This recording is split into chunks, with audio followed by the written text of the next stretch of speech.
afraid it is. Blood. Oh. No doubt about that. Oh. Now, easy, baby. Take it easy. But what's happened to the girl? Where is she now? And why did someone make up the bunk with clean sheets and blankets? I don't know why, but... Come on, Doctor. Let's lift the mattress. Yeah, very well. Oh, my. Good God. What is it? A razor. An old-fashioned cutthroat razor. Beautifully made. The handle's ebony with a design in chased silver. The head and shoulders of a man with a razor in his fist. A barber. There's something round his eyes. A bandage. A blind barber. Oh, that's horrible. Yes. The blind barber has been at work tonight.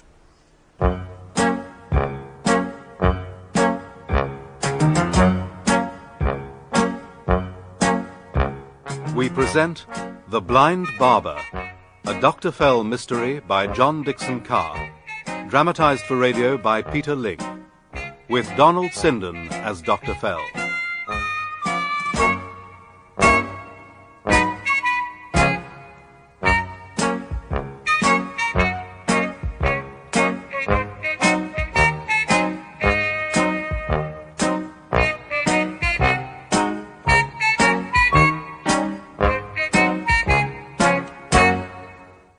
Extracts from notes made by me, Gideon Fell, returning from an American lecture tour on March the 4th, 1938, on board the SS Victoria. The voyage out had been uneventful, but the return journey was packed with incident, so I thought it best to cable Superintendent Hadley, asking him to meet me in Southampton at the offices of the Port Authority. That's the last time I let you go gallivanting on your own. Oh, come now, it's hardly my fault. Oh, no. You should never have got involved with that young lady. What was her name again? Peggy Glenn. And I did not get involved, as you put it. Then we got into conversation, briefly, on the voyage out. She was on her way to meet her fiancé in New York, and we found we were both coming back on the same ship. It was just an amusing coincidence. Nothing more. Oh, really? Yes, really. And by that time she'd made another friend, a man called Curtis Warren. Miss Glenn seems to have a talent for making friends. The sociable type, is she? Oh, yes. So is Curtis. He's coming over from Washington to take up a post in the U.S. Consular Service. Huh. One of those diplomatic stuffed shirts. Well, not at all, no. He's a regular daredevil. I wonder how long he'll hold down the job. So do I. He only got it because his uncle is a big noise on Capitol Hill. But there was one famous name on board. I expect you've heard of Lord Sturton. The one they call the Hermit of Jermyn Street. Has no friends, collects rare jewellery. Yeah, that's the one, yeah. He had been in Washington to buy a particular item that was up for auction. Curtis's Uncle Waldo happened to know the old boy. He told Curtis, and Curtis told the rest of us. We managed to catch a glimpse of his lordship when he came aboard. A doddery old goat with side whiskers cursing everybody in sight, while his secretary steered him up the gangplank. And in his luggage was his latest prize, a fabulous pendant, the Emerald Elephant. I'd say it was priceless, except that it had a price, and old Sturton paid it. But unfortunately... Oh, don't tell me it's been stolen. Oh, yes, that's one thing I do know. And you know who stole it? Yes, I did. What? Well, in a way we all did. After that, things got rather confused. I think you'd better begin at the beginning. Yes, it began on the 4th day out. I'd been taking a stroll on deck. The wind was getting up and there were storm clouds gathering. And then I happened to meet Peggy. Dr. Fell! I was hoping I might find you. Splendid! We can keep each other company. I'm trying to find Curtis. Have you seen him? Well, not since this morning. Why, is something wrong? Oh, we arranged to meet for tea in the lounge, but he never turned up. I hope he's all right. Perhaps his watch stopped. But it's not like him to... Oh, here's someone. Excuse me, Doctor. Could I have a word, sir? Certainly. What is it? Mr. Warren would like to see you in his cabin, sir. What's happened? Is he all right? Well, no serious damage, madam, but I think someone hit him. I left him sitting on the floor with a towel around his head and a bit of cinema film in his hands, swearing something handsome. Come in. Kurt! Oh, your poor head. Let me see. Oh, don't touch. It's sore as hell. I'm sure it is. What's been going on? Who did it? Who attacked you? I don't know. That's the trouble. Mind you, I didn't even know I had the darn thing. I thought I'd got rid of it. Look, lie down on the bunk and we'll fetch the ship's doctor. I haven't got time for that. See this bit of film? Hold it up to the light. What do you see? Not a great deal. He seems to be a dignified, white-haired old gentleman in a dinner jacket. His mouth's open. Is he making a speech? And how? That's my Uncle Waldo. It's a home movie I shot at a party for his friends, senators and such like. They were knocking back the booze and making speeches. When it got to Uncle Waldo's turn, he just let rip. You mean he told them what he really thought? Oh, didn't he just? First the government, then he got on to world politics and gave his opinion about the top men in Germany, France, and Italy, with advice on foreign policy, telling them what they could do with their battleships. Well, don't laugh. This could start another war, and in the hands of a determined blackmailer. You're right. It's no laughing matter. Someone deliberately stole the film. Let me tell you what happened after the party. I should think Uncle Waldo had a hangover. And then some. When he got on the phone, I said I'd send him the film so he could destroy it. But, well, I wasn't at my best that morning. Somehow I got the cans of films mixed up. I sent him some cute shots of animals in the Bronx Zoo. Only I didn't discover that till today. Discover it? How? I had to go to the radio room. There was a cable for me. The radio operator read it out. He said it was either in code or someone had gone crazy. It said, "Checking film, very anxious. They look like bears. Where is real? 2 reels? Different spelling. Oh. At first I couldn't make it out, but when it hit me, I ran down to check the films I'd brought with me. And I found someone in here opening up the cans. But you didn't see who it was? The curtain was drawn over the porthole. It was pretty dark. But I grabbed the film and hung on like grim death. That's when he bopped me over the head with a blackjack. When I came to, he'd gone. I had half the film in my hands, but what he's got is still dynamite. You must tell the captain. Get him to search the whole ship. No, I must get the film back without anyone finding out. I've got to find the guy that stole it. But how did he know about the film? I didn't even know about it myself. That cablegram. The operator read it aloud. Was anyone else there who might have heard it? Sure, there were other people around, but they couldn't possibly have understood it. Unless someone else knew that film existed. Someone on board this ship who overheard the message and decided to take a chance. Do you think he might come back to get the rest of the film? Oh, if he does, I'll be ready for him. That's right. We'll tell everyone we found you lying unconscious. We can say you'd been drinking, and you fell over and hit your head. Great. There goes my career in the diplomatic service. I was only trying to help. No, wait. You could say I fell over when the ship started to roll. It's getting pretty rough now. Say that I must be left alone, undisturbed. Then he might try to sneak back. Well, suppose he does. Well, how will we catch him? There's an empty cabin next door. We can lie low in there till we hear him. Then I'll go out and beat the living daylights out of him. How about that? I had grave doubts about this plan, and I said as much. But my companions were determined, and in the end, I agreed to help them. At dinner time, we left Curtis in the empty cabin. We had been invited to join the captain's table, but by now there was a gale blowing. There were only 4 of us at the table. Peggy and I, Captain Whistler, and a Mr. Kyle, a Harley Street brain surgeon. Peggy apologized on Curtis's behalf and gave them her version of events. Sorry to hear that. Knocked himself out, eh? Oh, yes, Captain. You shouldn't keep the floors so highly polished. It's very dangerous. I hope you're not suggesting we're responsible for the accident. Our shipping line has an excellent safety record. Really? Well, what about the night the SS Gigantic went down? perhaps you could lower your voice a little. We don't want to start a panic, do we? But in a rough sea like this, accidents could easily happen. Don't you agree, Mr. Kyle? Yes, we seem to be in for some dirty weather. Though they do say the skipper of the Gigantic was drunk when he hit that poor whale. I hope you're not a heavy drinker, Captain. Steady on, my dear.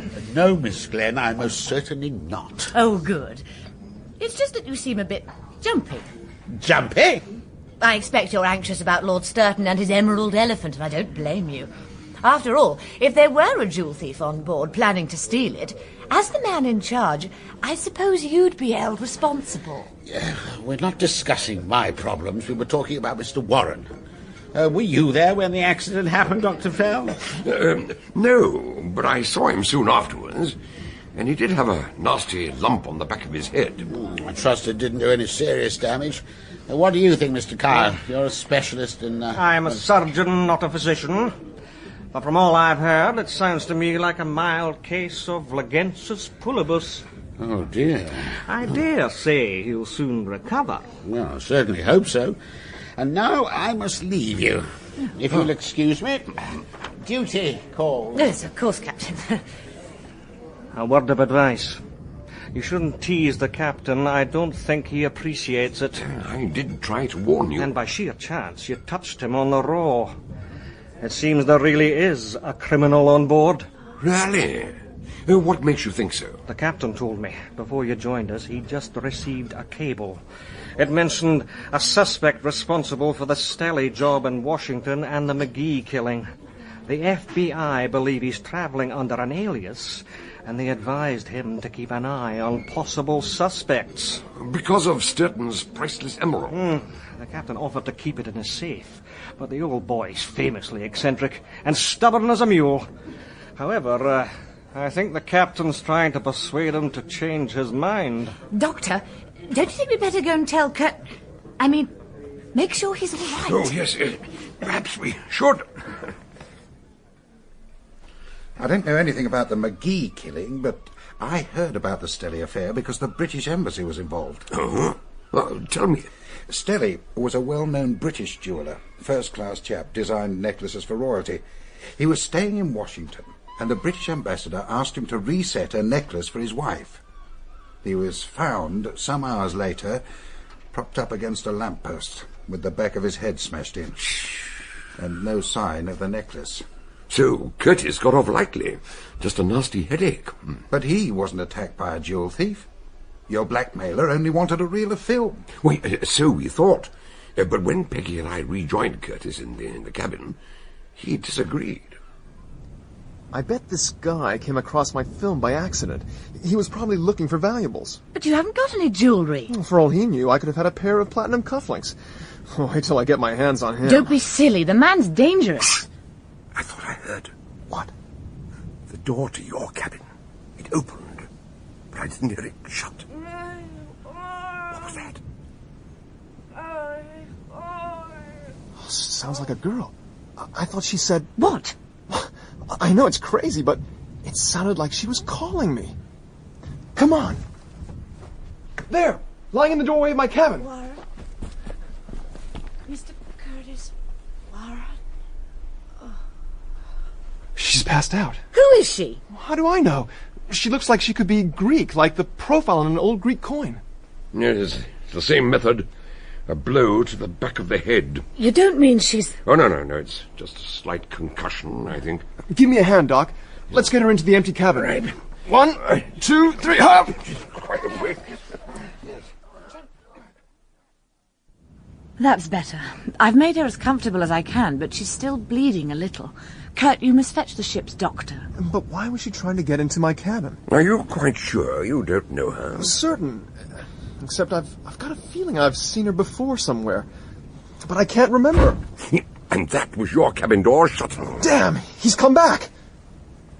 There he goes. Who is it? Whoever he is, he's got my can of film. Come on. He's going out! On deck! The ship was pitching violently.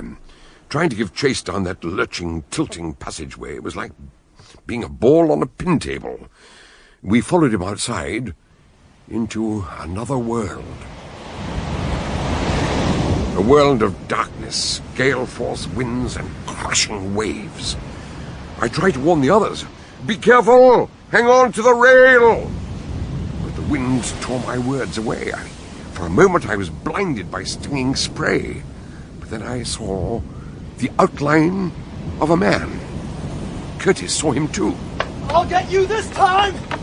And he launched himself at the villain. The metal tin fell from the man's grasp and skidded across the deck. Peggy caught it just before it rolled overboard. It was half open, and as she peered inside, her face changed. I don't believe it. The circular box was not made of tin, but of steel. Inside, on a cushion of white satin, was a green beast with ruby eyes and a golden chain. At that moment, Curtis rejoined us. What the hell? That's not my film. No, it's the emerald. But you got the thief. Sure, right on the button. Lifted him clean off his feet. Oh, he's out for the count. And he won't get far. I wedged him under the lifeboat. Let me see. Oh, dear. What a pity. Why? Kurt's a hero. He caught the thief. I'm afraid not. This is Captain Whistler. He must have persuaded Lord Sturton to keep the emerald in the ship safe after... I think he's coming round. Oh, he'll think I was stealing the elephant. He's never going to believe me. Don't worry. Leave this to me. What happened? Oh, I think I've broken my jaw. Oh, thieves. Murderers. Oh, Captain, now whatever have you been doing? No, don't move. Stay where you are. Have you been drinking again? No, I have not been drinking. Oh, my head. Oh, stop fussing over me. Where did he go? Try not to worry. I'm sure it will all be all right. Where's the box? Where's my elephant? Your elephant. I knew he'd been drinking. Then, luckily, some of the crew arrived, and we left the captain to their tender care. But another shock awaited us. When we returned to Curtis's cabin, the rest of his film had gone. And when we looked in the cabin next door, the injured girl had gone too. But it doesn't make sense. We left her here. She must have made a pretty swift recovery. Unless she was faking it all along. But why would she? Suppose she was sent as a decoy to lure us away and give the thief time to get into my cabin. No. There was nothing fake about her injury. But the sheets and blankets aren't even creased. Well, it's as if she never existed. Look at the pillows. There isn't a spot of blood on them. Blood? What's that about blood? The captain had returned, and he was highly suspicious. We told him as much as we could about the missing girl. I admit it sounded rather improbable, but when Peggy promised we'd help him find the emerald, he brightened up. Very well, I'm a fair-minded man. I'll give you one more chance. Thank you, sir. I really appreciate that. And so will my Uncle Waldo. But I'm warning you, you have 24 hours to find that emerald elephant and the vanishing young lady, or there'll be trouble. At least we didn't tell him about the missing film.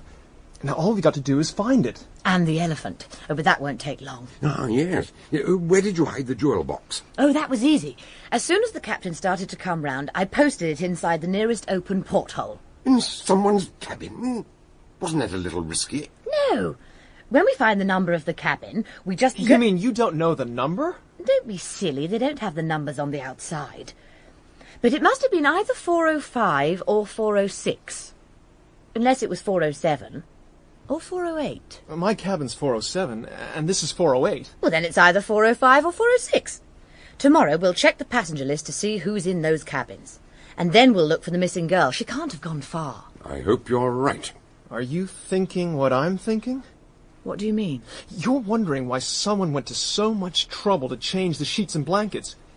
You think there might have been more blood later. You mean someone came back into the cabin and... Let's get this bedding off. Pillows, blankets. I want to take a look at the mattress. I hope very much that I'm wrong, but... Dear God. Oh, Is it? I'm afraid it is. Blood. No doubt about it. Easy, baby. Take it easy. But what's happened to the girl? I mean, where is she now? I don't know, but... Come on, Doctor. Let's lift the mattress. There we go. Yes. Oh, my. Good God. What is it? A razor. An old-fashioned cutthroat razor. Beautifully made. The handle's ebony with a design chased in silver. The head and shoulders of a man, with a razor in his fist. A barber. There's something round his eyes. A bandage. A blind barber. Oh, that's horrible. Yes. The blind barber has been at work tonight. Well, go on, you can't stop there. What happened next? What did you do? Nothing. I mean, nothing of any importance. I managed to get hold of the passenger list, and I studied it carefully. Then I went to bed. You discovered the traces of a terrible murder and you did nothing. Didn't you report it? Well, what good would that have done? We had no proof, only a very shaky theory, with several gaping holes in it. But you were taking a gigantic risk. The murderer might have got away. In the middle of the Atlantic Ocean? He'd have had to be an exceptionally strong swimmer. There were 24 hours before the ship docked, and in that time I intended to find the blind barber and hand him over to the authorities. Only it wasn't quite as simple as that. You amaze me.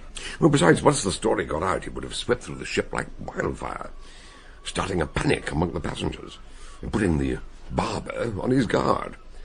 However, I did find this passenger list rather interesting. Let's have a look. Which of the two cabins your young lady referred to? The ones where she might have posted the jewel box through the porthole? Yeah, 405 and 406. Yeah. As you see, 405 was occupied by two Sisters of Mercy on their way to Rome. And 406... Mr. I.M. Kyle, the brain surgeon? Yeah, that's right, yes. Curtis said he would speak to Mr. Kyle, very tactfully, and suggested I might make myself known to the two good ladies. Next morning, when I entered the dining saloon, I found Curtis having breakfast with Mr. Kyle. Hi there. Come and join us. Oh, thank you. Good morning to you. And Mr. Kyle? Perhaps you can enlighten me, Doctor. I can't quite make out what this young man is driving at. Something about a parcel. Well, a sort of parcel. More of a box. A metallic-type box. Which he seems to think might have flown into my cabin during the night. He's too polite to say so, of course, but I think he suspects me of stealing it. Oh, no, nothing of the sort. I just thought you might have, overlooked it, that's all. Overlooked a metal box crashing into my cabin? It's true I'm a sound sleeper, but I don't think I'd miss a thing like that. So you sleep soundly. You weren't disturbed by any other noises during the night? Any nocturnal toings and froings? Not a thing. I'm sorry I can't be more helpful, but as I've finished my breakfast... Oh, before you go, I've been trying to remember where I've seen you before, and I think I've got it. Yesterday in the wireless room. Weren't you there, waiting in line? I sent a cable to my registrar at the hospital, but I don't see what that has got to do with you. Nothing at all. I'd like to get these little things cleared up. You know how it is. I'm glad I was able to set your mind at rest. Good day, Doctor. Good morning. That's what you call handling things tactfully, is it? Well, he's obviously our man, isn't he? He was there when the radio operator read out Uncle Waldo's cable. He's the one who stole my film. And now he's got the darned emerald as well. He's one of Scotland's leading medical men. He's hardly likely to moonlight as a thief and a murderer. Oh, no? Remember Dr. Jekyll and Mr. Hyde? I also remember Dr. Jekyll was a character in fiction. And Kyle has an alibi. What? I'd be to see the Sisters of Mercy. They're next door to Mr. Kyle, and they hardly stepped a wink, because the wretched man snored all night long. And Peggy couldn't have slipped the box into their cabin, because they keep the porthole shut for fear of drafts. They're in the clear. And so is Kyle. It must be a mistake. They must have heard somebody snoring in a different cabin. I tell you, Kyle's guilty. Beg pardon, gentlemen. Captain Whistler's compliments, and he'd like to see you in his stateroom as soon as possible. The sooner the better. I've got a few things to say to the captain myself. I tried to persuade him not to go at it like a bull at a gate, but the moment we walked in, he poured out the whole story. Apart from the details of Uncle Waldo's cinema debut, of course. When he'd finished, the captain told the purser to search the ship from stem to stern for any traces of the missing girl. Then he turned to us, looking very grim. I take it you have not recovered the missing emerald. Well, no, not yet. Pity. When I find the ruffian who attacked me, he's going to regret it. Yes, I'm sure he is. But I can tell you who's got the emerald right now. Curtis, I really don't advise you to... You know who he is? Are you sure? Absolutely. I've just been talking to him. Mr. Kyle, the so-called brain surgeon. Now, just one moment. You think so too, eh? Mm-hmm. So do I. I beg your pardon? This cable arrived half an hour ago from the Federal Bureau of Investigation. Victim auto accident picked up outside Washington, Jan 25th. In coma till yesterday, still incoherent, but claims to be passenger aboard your ship. Federal agent thinks also medical specialist on your ship. Man responsible for Skelly and McGee jobs. Very important person. Must be no mistake. Medical specialist. What did I tell you? There's no other medical man on board except the ship's doctor, and I've known him for years. I knew it. I knew Kyle was the guy who bumped me over the head in my cabin. He did what? I thought you fell and hit your head accidentally. Oh, sure, I forgot. Yeah, it was an accident. Mr. Warren, I gave you the benefit of the doubt last night, and now you're playing games with me again. I warn you, if this is a practical joke... You gotta believe me. Doctor, give me the razor. No, Doctor, please don't give him the razor. The razor's in my cabin. I would hardly carry it about with me. Well, let's go and get it. Oh, thank heavens. Come in. Excuse me, sir. But you did say I was to come back as soon as possible. Oh, yes, the passenger list. Well... I put all my men onto it. Everyone's accounted for. Every passenger, every member of the crew. There was nobody hurt last night. But we're not looking for someone hurt. We're talking about a girl who's missing. A girl who's been murdered. No, sir. We checked the entire list. There's nobody missing. They're all present and correct. Right, that's enough. That's all I need to know. Either you two are lying or you're insane. And if I have any more trouble, I'll have you both locked up. Now get out. Both of you. Get out! With as much dignity as possible, we left the stateroom and rejoined Peggy, trying to make sense of these inexplicable events. We felt sure the girl had been quietly disposed of overboard, but we couldn't prove it. That was when I decided to cable Scotland Yard, asking for your assistance, my dear chap. I scribbled out a message, and Peggy took it up to the radio room. There you are. London are reading it already. Oh, thank you so much. You've been very helpful. Could I just ask one more question? Of course you can. Fire away. You know Mr. Warren? You had a cable for him yesterday from Washington. I remember. I had to read it out to him. Yes, but can you remember who else was here? He said there were other people waiting. That's right. We were pretty busy. I think Mr. Kyle was here, and someone else. A girl. Ah, who was she? Did she give her name? No, she didn't stay long.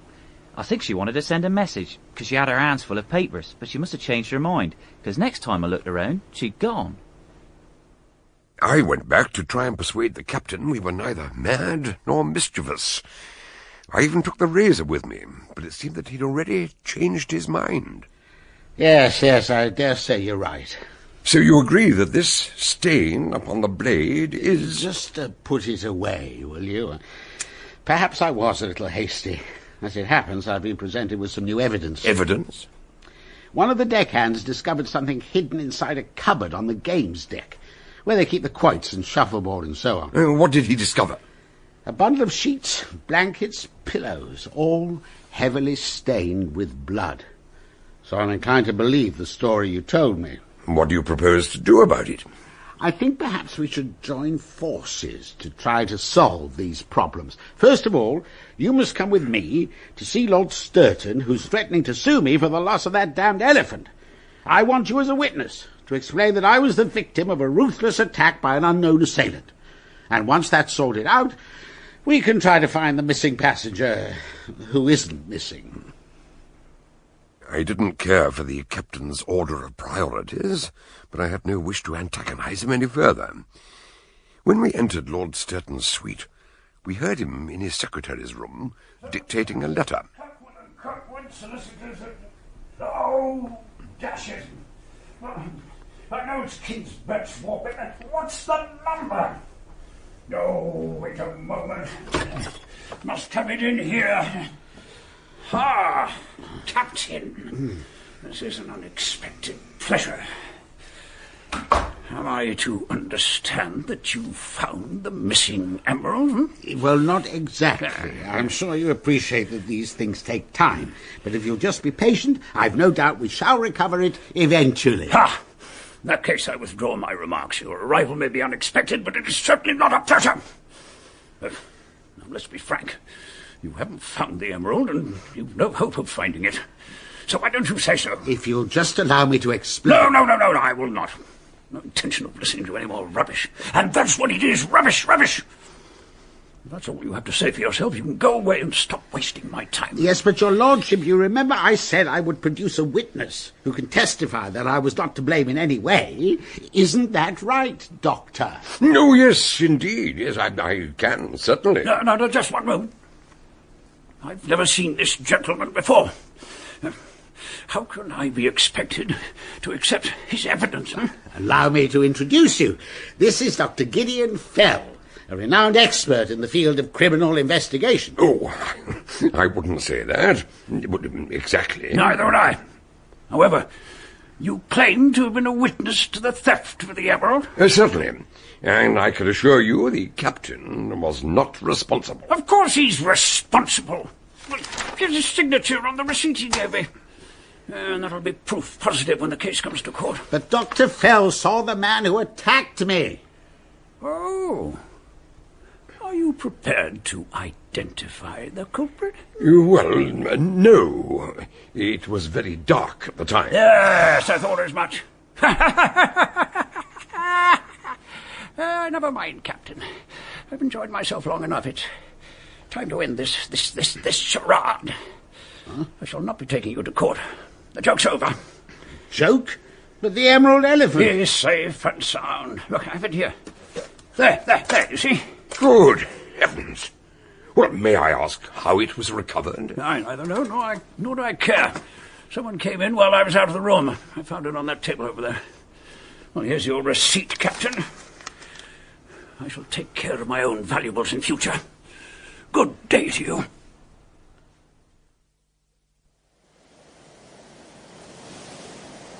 You're very quiet today.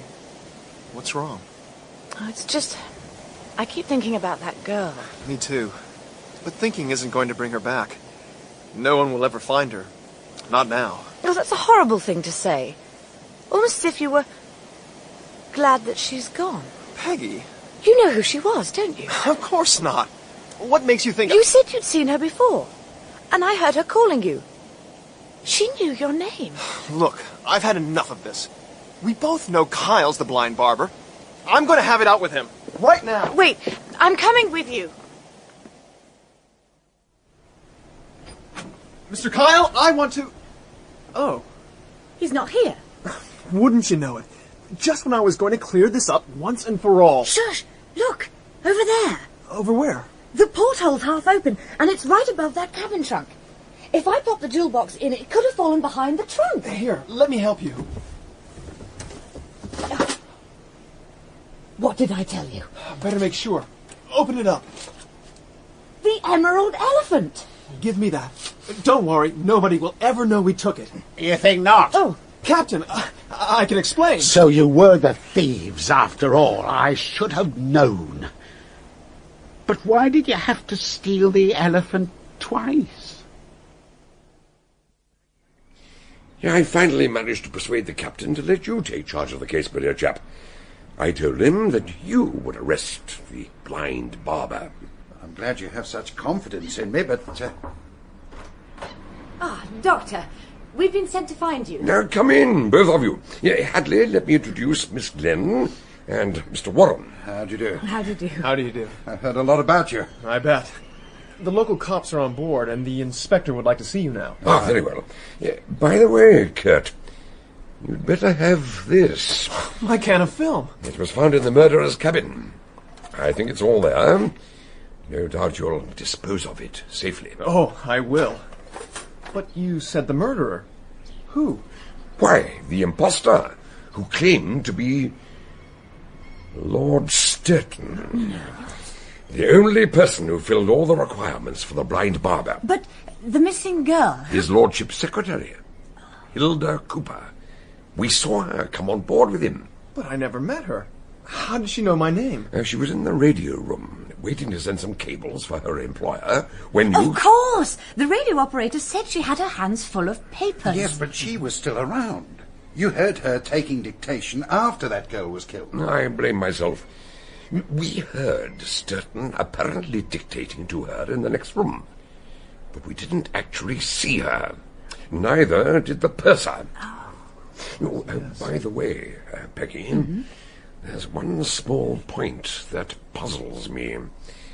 On the voyage out, you were wearing an engagement ring.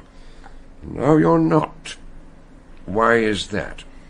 Well, as a matter of fact, while I was in New York, I broke off the engagement. Thank you. Come on, Hadley, let's go. Right, after you.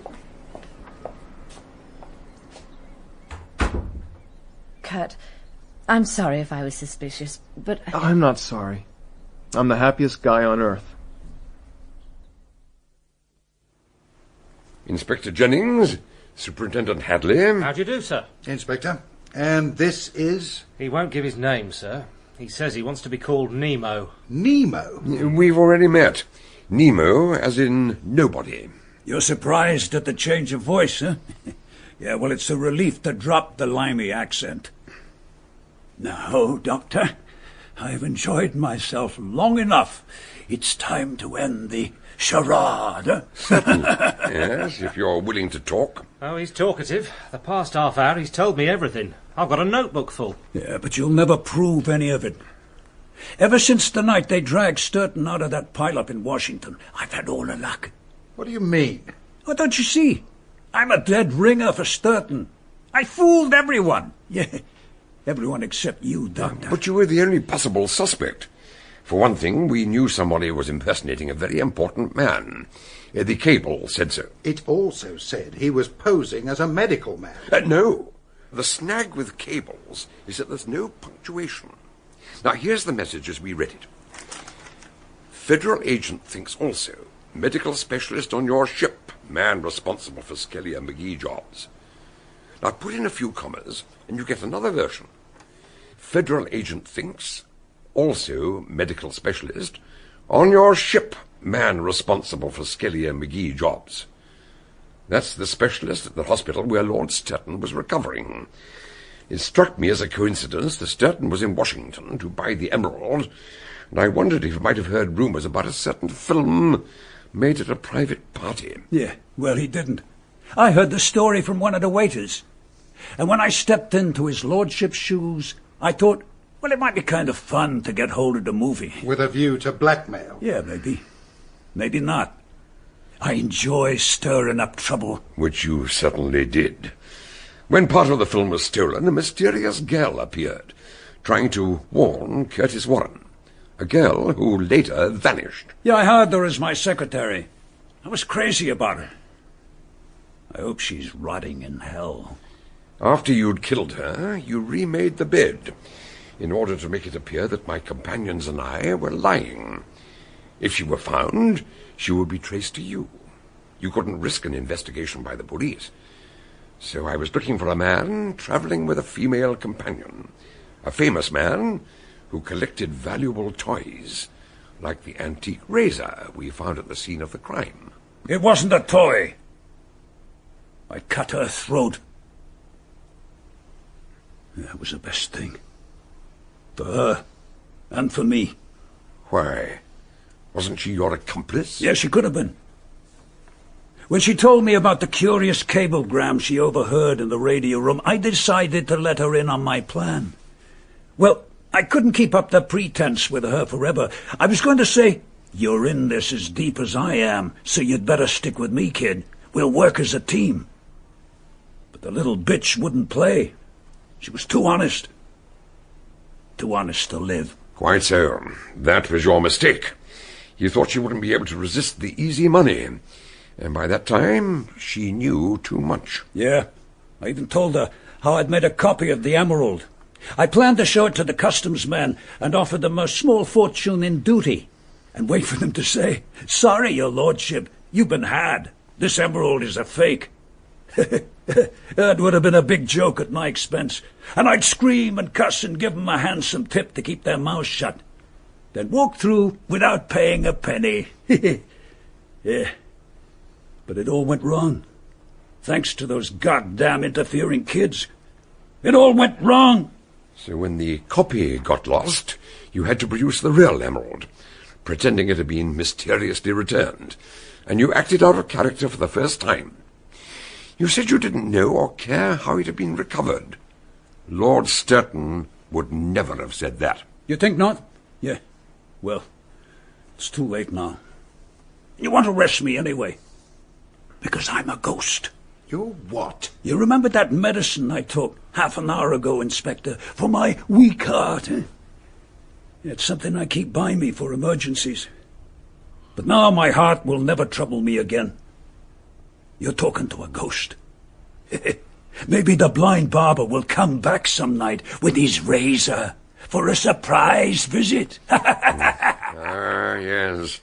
I was afraid you might try that old trick, which is why I advised Inspector Jennings to change the contents of the medicine bottle. Why, You're not going to die of poison, Nemo. You're going to hang.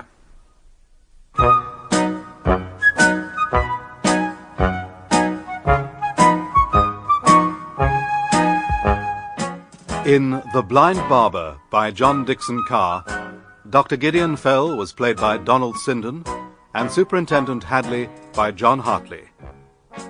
Lord Sturton and Nemo, Patrick Allen. Captain Whistler, Clive Swift. Curtis Warren, Mark Leake. Peggy Glenn, Laura Baisley. Mr. Kyle, David Bannerman. Inspector Jennings, Christopher Wright. The ship's steward, Duncan Knowles. The radio operator, Josh Darcy. Other parts were played by members of the cast. The Blind Barber was dramatized for radio by Peter Ling and directed by Enyd Williams.